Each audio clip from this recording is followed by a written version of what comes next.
Friends, send help. Send help. This video is going to be so overwhelmingly hard, and I have like pushed it off as much as I can and decided I don't want to decide. I don't want to decide. I mean, I do, but I don't. So help me. Come send help to me.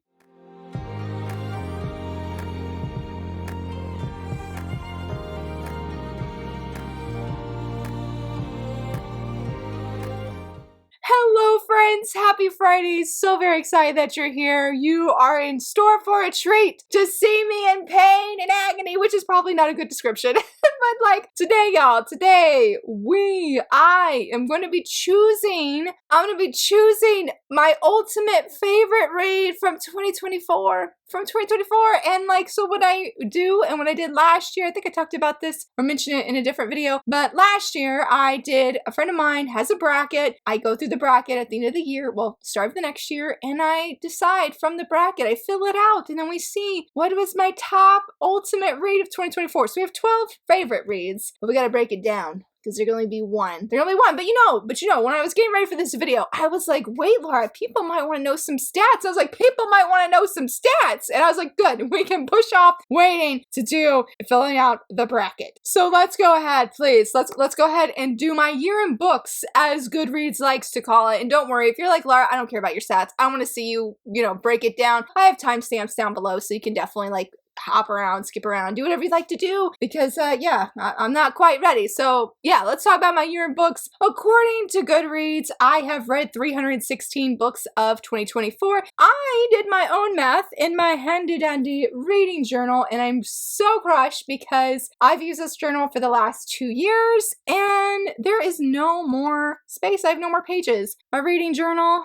it's going to be going. I have a brand new one. This one here, yep, I do haiku themed, and I'm very, very excited to use the new one, even though, yeah, I had a little bit of a meltdown that it wasn't a bullet journal, it was a blank journal, but that's okay. But yeah, I used this journal in 2023, used it in 2024. It has been absolutely amazing. I've loved it. I know people said they wanted like a video of me like just going through my reading journal. I don't know, because I also keep track of all my spending. I was like, I don't know if I want everybody to know how much I spent in 2024, especially not in 2023. Though I did tell Patreon and channel members I'm not going to really talk about any reading goals that I have. I shared that with them because I really don't have any reading goals. And when it came to last year's reading goal, the biggest one was reading my backlog, and I did it. I met my reading goal of that, and it was pretty surreal. I don't have a like celebration video because I'll just say, as I put on Instagram, it was not the flex I thought it would be. I was very inspired, and I'm glad that I did, because now I feel more happy buying new things, getting new things, and knowing like I don't have to worry about, oh, I can't read this because I gotta read what I own first. Don't have to worry about that anymore. So I'm very excited about that. But yeah, outside of my one reading goal of rereading haiku this year, I don't have anything else really. So, we're just gonna wing it for 2025. And going back to my year in books, sorry for that little ramble there. But yeah, they say 316, but according to my reading journal, it was 333 because I did read digital things, so I can't really track that on Goodreads. But supposedly I read over 60,000 pages, and that's pretty surreal. I only read one novel this year, so all of this, I'm pretty sure I only read one, and that is Saints and Monsters, which I do have, but I don't want to pull it out because I'm afraid I'll knock something down, but I do have. But for the longest book that I read, I didn't think of pulling it, is Sazin and Comic Girl. I read this on near Halloween, read it in one sitting, and I was very shocked. It's a colored josei manga, very, very beautiful, deeply enjoyed it. The shortest book I read was Fangs. I don't have Fangs anymore. I liked it, I thought it was okay, but I gave it to a friend who absolutely loved it, so win-win for the both of us. 115 pages. Talking about pages, my average book length was 192 pages, which I feel is pretty up there for manga. That feels like a normal average page length. When it comes to the least shelved of books, I didn't think of pulling it off. No, I have it right here, was Heroine saying, no, I'm an all works made, and I'm proud of it. I did do a first impression on this volume. It was a lot of fun. I'm really, really looking forward to volume 2. For the most shelved, with over 130,000 as of filming this video, was Fangs. I was pretty shocked. I didn't know this was that popular, but apparently it did win. I think it was one of the Goodreads Choice Awards. So that was pretty surreal. My average rating was 4.4. I feel this is on par for me about every single year that I've done this, even when I didn't do videos. A 4.4 is just my average. Now, the highest rated on Goodreads, I didn't think of pulling these books off my shelf. I'm sorry. I don't even know where it is, but my highest rated was I'm giving the disgraced noble lady I rescued a crash course in naughtiness. That is volume 6. It got an average rating of 4.56. Rightfully deserved. This series is so much fun. I have deeply, deeply enjoyed it and been having a blast. For the first book, first review, I think it was like the first series I actually read in 2024 was Land of the Blindfolded. And it's really funny. I do have a video review on this channel. My friend Carmen had put it on the forum. Well, I didn't do a forum in 2023 for the 25 Days of Shoujo Manga. And I used those recommendations, pull them for my upcoming event in a few months of Lara's Read and Review Shoujo Spree. But she had put this series on there last year, well, 2023, there we go. And I got it, the whole series for Christmas from my husband, basically. I found some used listings, people had said it was really good, and I caved, bought it, and absolutely loved it. Couldn't wait for the event to see if it would win. Really, really, really enjoyed it, would highly recommend it. I know I had a fellow friend and Patreon member ask if I could share all of the books I read this past year. I didn't prepare to do, I want to do a better video for it, but for now, for this year, I'm going to do something different. Maybe next month or prepare for next year to do something a little bit more fancy and exciting. But here is all of the books I read according to Goodreads that I marked on there. So many good titles. I loved how majority of the ones that they featured were 5 stars. So I was like, yay, thank you. I really appreciate that because I'd rather see that. But which honestly didn't give a lot of lower star rating. But yeah, there's so much on here that I read that I really, really, really enjoyed. It was definitely, I feel like, a really great year of reading and excited for some of the series that I picked up. Not excited for some of the series that I dropped. Excited for series that I never knew I would get into or gave second chances to. Very, very thankful for all. It was great. It was very, very good. My last review of the year was a digital e-copy of, hopefully I say it right, I think it's Takahashi in the Bike Shop, I think is the name of it. I'll be having my reading wrap-up video come next week, so I'm not going to say much about this. I know that that rating looks really low of 3.5 stars. As my friend and I talked about, this volume was very triggering for me. It was very emotional. It was very hard-hitting. So it's not bad. Don't take that I mean this is a bad start of a series. No, I'll go more in depth about it. It was just very emotional for me when I was reading it. I was bummed that wasn't a higher rating to end out the year, honestly, because I would have loved that. But this year, rather than reading on New Year's, that's when I decided to work on my second reading or my new reading journal. So I didn't do any reading on New Year's Eve at all. And I don't think I did any reading for New Year's Day either. It wasn't until like just this past week that I started reading again. But I guess I can't ramble anymore. We have to go and look at my bracket and how this is going to go down. So here is the bracket here, the big version. I'll put it to the left or right of the screen in a second. Yeah, 12 volumes. 12 series, and I don't know how we're gonna break this down, but this is me. There ain't nobody else here to help me tell me what to do. I'm gonna hope for the best, do my best. So let's go ahead and talk about the 12 that did make it. First up for January was Yusatoki Rhetoric Volume 5. I put this on here because I loved how so many of older faces, older characters came back and made a appearance in this volume. I loved it. I felt like I was at home, and that feeling has still sat with me even a year later, and it's why I said this was my favorite read in January. Next up for February, I feel like this was a month of struggle, but there was one that made me feel like I was back in high school. I was squealing and kicking my feet, and that's volume 1 of Gazing at the Star Next Door. Very much have enjoyed this series. I've almost put other, like volume 2 and 3 almost in this bracket, but one of my rules that I set for myself is I can't include a previous manga in the bracket. Now my manhwa, which we'll mention I guess at the end somewhere, but for my manhwa I didn't do that because I don't read as much manhwa as manga, but like if I love Gazing at the Star Next Door volume 2 and felt it was a favorite, I can't put it on my bracket because I already have volume 1, because then I just sort of think about all the volumes that came out. Hopefully that makes sense, but I love this series, love the volume, love the series, very excited for the 4th volume to finally come out. For March, oh my goodness, I was so sick that month, and I read this series when I was sick, and I loved it. I cried. It was wonderful, and that is Love Me, Love Me Not by Iosaki Saka. The whole series was amazing. I really feel like I need to reread Strobe Edge, but I really feel like this is my favorite work by her. Yuna is a character that I identified with so much, and I cried because of how much I saw myself in her. She is amazing. Really, really enjoyed this series. For April, it wouldn't be a true bracket if I didn't have some villainous manga on here, and so I said the Villainous Guide decide to not fall in love, I was head over heels for this first volume. Reread it like 3 times. Black Lily, yes, I love him. Team Black Lily for sure. But it was just so good. Loved the characters, loved our female lead. Everything about it was perfection, and I've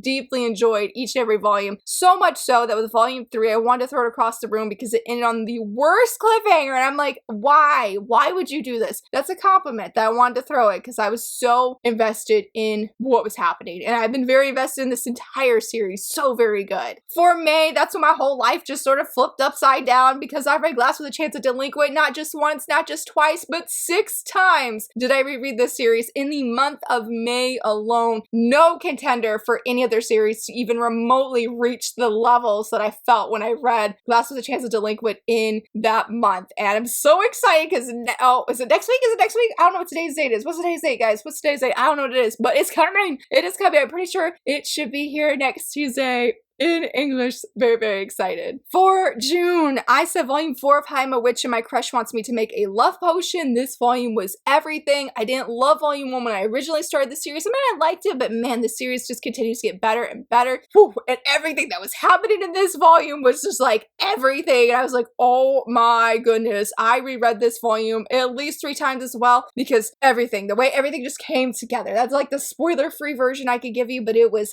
fantastic and really enjoyed it. For July, there is no other series that has given me the same emotional, physical response, and that's Queen's Quality Volume 19. I very vividly remembering feeling like I'm about to throw up because of the things that are happening to Fumi. I felt sick, sick to my stomach, and I just felt on edge. I mean, physically and emotionally, I was a hot mess. This volume was superb. It was everything. I just hope that the rest of the series doesn't rip my heart out because, man, it was a lot to take in, but it was very good as well. For August, I'm excited to have this one on here, and that's In Another World, My Sister Stole My Name, Volume 1. I am not a fan of love triangles, but I was 100% here for the love triangle that looks like is forming and blooming in this series. I love both the guys. I love our female lead. It was a very interesting kind of isekai story, and I'm very excited to see where this series goes because it's just been very good and really honestly surprised me in how enjoyable it was. Definitely an isekai manga I would highly recommend, especially if you need a love triangle. This one is it.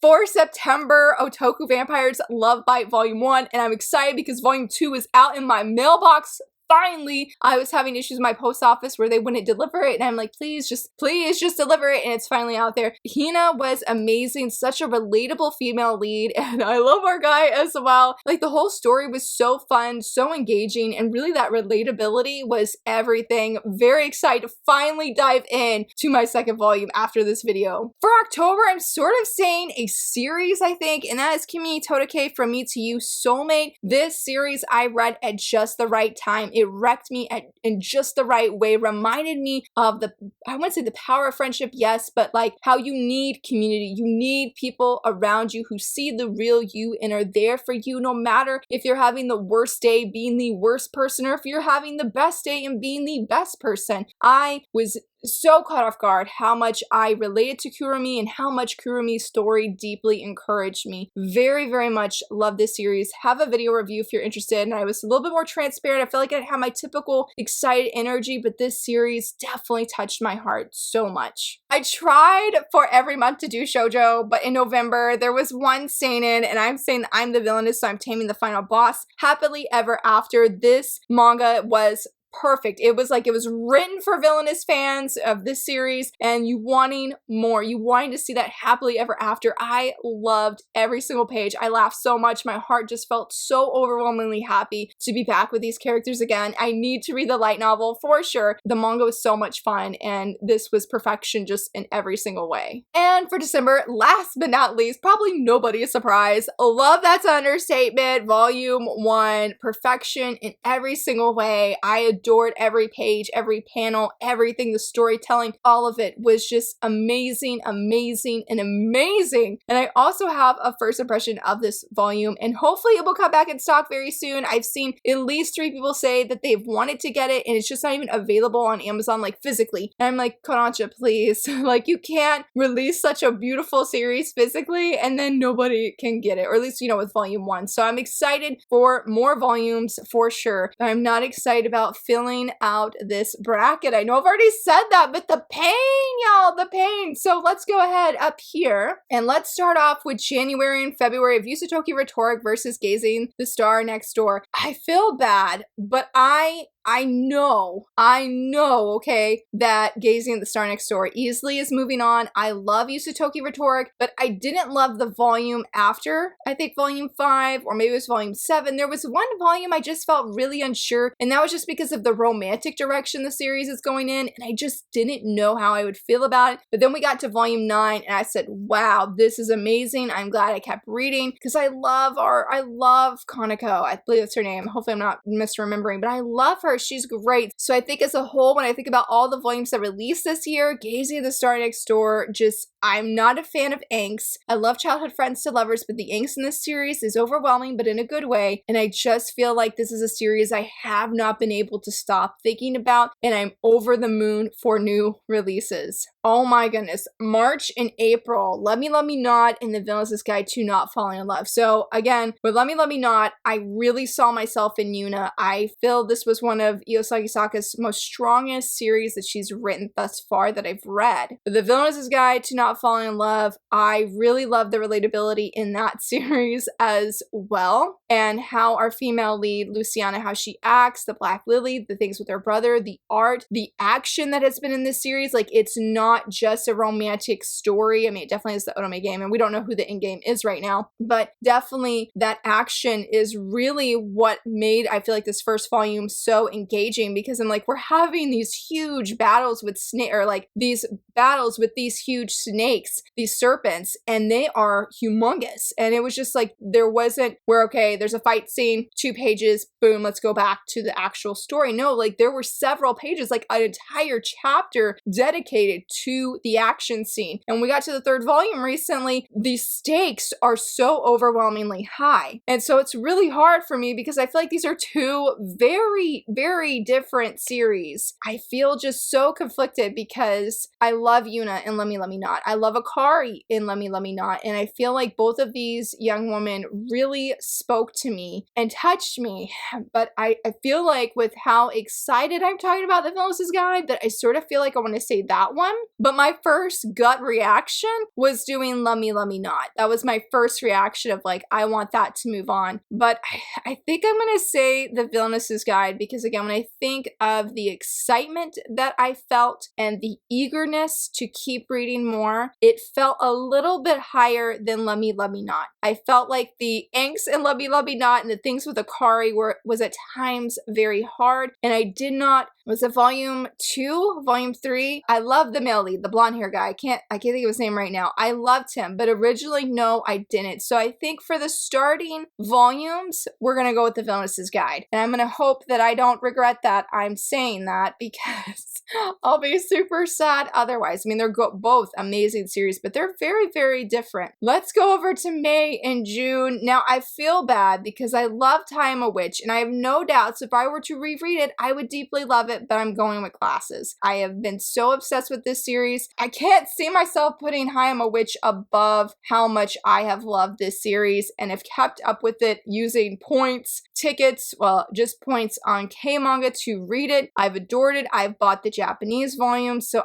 I can't see I Am a Witch, unfortunately, beating this one. When we look at July, August, we have Queen's Quality and In Another World, My Sister Stole My Name. I want to go with Queen's Quality because just I've never felt that kind of physical response. Like, I've never seen myself feel that way. Strong emotional responses, yes, but to this level, no. I have to give it to Fumi and how I felt, especially, I can't remember that guy's name on the cover right now either. Apparently just names are not my thing today, but the way my feelings have felt about him in just the past few volumes, and that I've liked him when he was supposed to be the enemy, top tier writing. Now, I love Sister Stole My Name in Another World.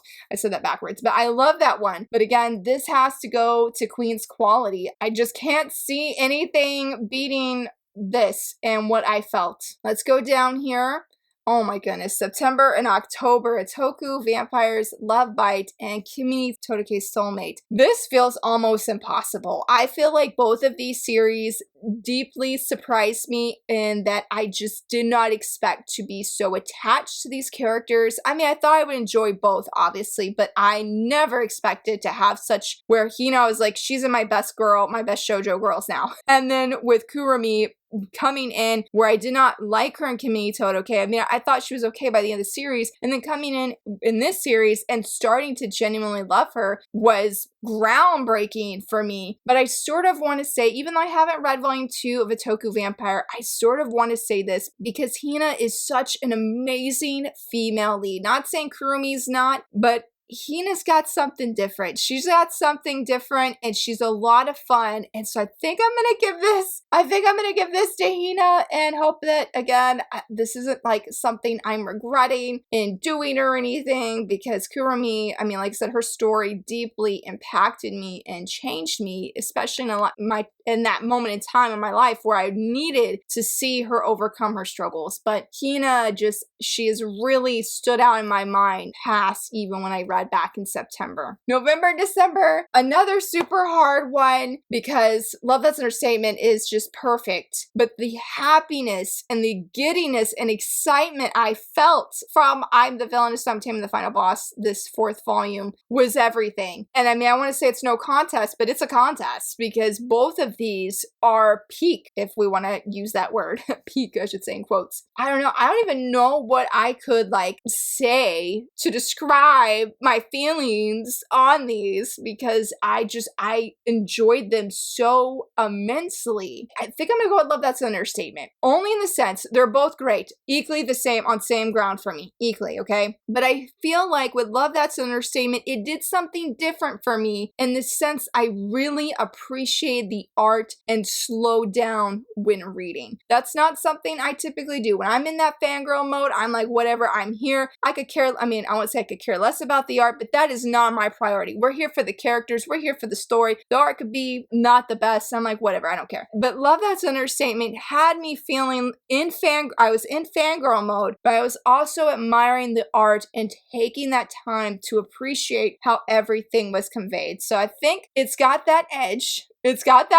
But again, they are both perfect. Only one can move forward. So now let's go back up. Oh my gosh, let's go back up here. Gazing at the Star Next Door versus The Villainess's Guide to Not Falling in Love. Oh my gosh. I mean, I think I'm going to give it to Gazing at the Star Next Door here. That hurts because I want my villainess to move on too. But again, Gazing at the Star Next Door has just surpassed any expectations I've had. I don't like angst. I'm reading angsty stories, but that's not my go-to. My fluffy villainess is my go-to. And so stepping out of what I feel is like my comfort zone, it speaks very loudly to me. So we're giving it to Gazing at the Star Next Door here, even though I'm sad for Luciana because she's just so great. Oh my gosh. The next one, Glasses and Fumi. I don't know. How do you decide when you have the most reread series competing against one of the most emotional series I've read? I mean, Queen's Quality literally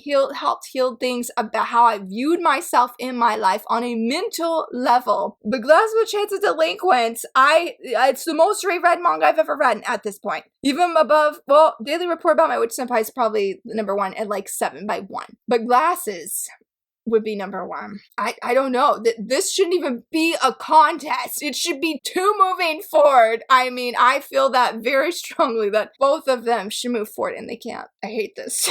I hate this decision. I'm going with Glasses. And that pains me on such a deep level because Queen's Quality has been everything to me. But the reason I'm deciding Glasses is, yes, I love it a whole bunch. But my personal rule has been it can't be a favorite unless you've reread it more than one time. So I'm pulling out that card for this bracket, even though I mean both of them. Both of them should move forward. These last few volumes of Queen's Quality have been some of the most emotional roller coaster things. I don't know how Fumi's going through it. I don't know how she's doing it. But man, it's hard to celebrate when both of these series are so good and I want both of them. I'm not sad Glasses is moving forward. I wanted to, but I want Fumi to move forward too. Oh, I'm just gonna go, oh my gosh, it's just getting harder. Okay, in this case, I do feel like of the ones we've done so far, I feel like this is the easiest. I'm definitely saying Love That's an Understatement. Again, I love Hina. She's amazing. But Love That's an Understatement. Not that there was anything imperfect about Untoku Vampire, but Love That's an Understatement. I just feel that was perfection. And I feel like that Risa here deserves to go forward. I mean, Hina does too. Don't get me wrong. Don't get me wrong, okay? But Love That's an Understatement. It is above it. In this case, it is above it. But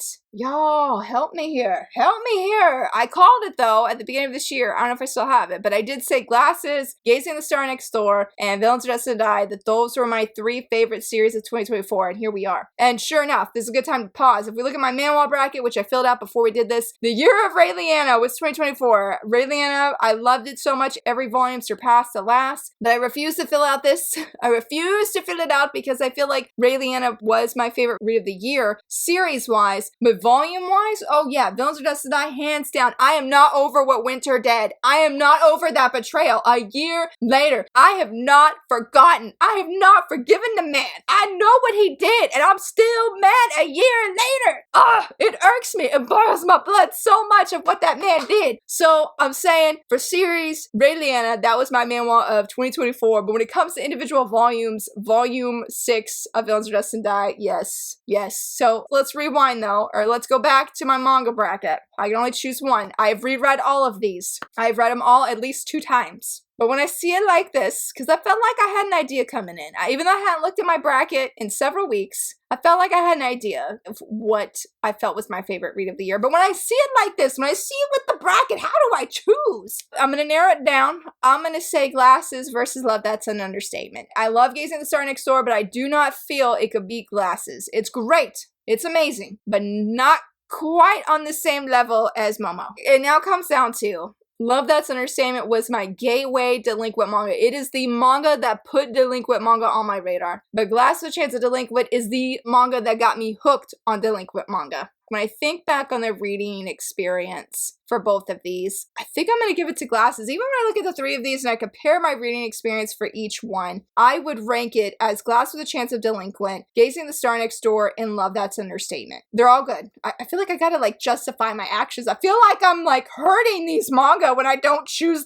all 3. It's okay. That's all stuff, it's okay. But when I rank them in my head, Glasses was so much fun. And as my friend Fire has said, it changed my brain chemistry. There was just nothing that month that could compete. And even the month after, I'm like, how do I go back to normal reading when I'm like, this is the best thing ever. It's amazing. It's wonderful. And then Gazing at the Star Next Door, I mean, to feel like I was back in high school was an amazing feeling. I mean, not that I have a desire to be back in high school, but I don't know, there was just something where I had butterflies in my stomach as I read, and there just felt something so special and romantic and really amazing that I really loved. When Love That's an Understatement, it was a lot of fun to read, but I don't feel like it was a fun reading experience in the same way as Glasses or even Gazing at the Star Next Door. More Glasses than Gazing, I feel like. It felt like I was really on this journey with Risa and seeing her slowly loosen up, for the lack of a better term. And that felt very special and very wonderful, and I loved it very much. But I think here in the end, for Book of the Year, I think I'm going to say Glasses. I feel very confident in that, and I feel happy about that, even though some pain about leaving the other 2 behind, you know what I mean? And I sort of feel maybe if I have read more volumes of Love That's an Understatement, because I have all of them digitally, that maybe that one could have been number 1. But at the same time, I don't know, Momo and Ichikura brought so much comfort to me, and I adored them. I still adore them. Goodness, if you follow me on social media, you see I've made a countdown post for every day leading up to Glasses release day. Have I shared as consistently what on Blue Sky and Instagram? No, because I haven't gone there every day the same way. And I'll be honest, even same with Twitter, but Twitter I have it scheduled, and Tumblr I have it scheduled. But yeah, I think we're gonna go. I think we're locking it in, friends, that for book of the year, we're saying Glasses with a Chance of Delinquent. It was so much fun, and it's one of the few series, actually the only series, where I am collecting, or have collected, I'm only missing volume 7 in Japanese, but I'm collecting the Japanese volumes and the English volumes. And there was a time where literally I could just look through this and know exactly what they said because I had reread it so much.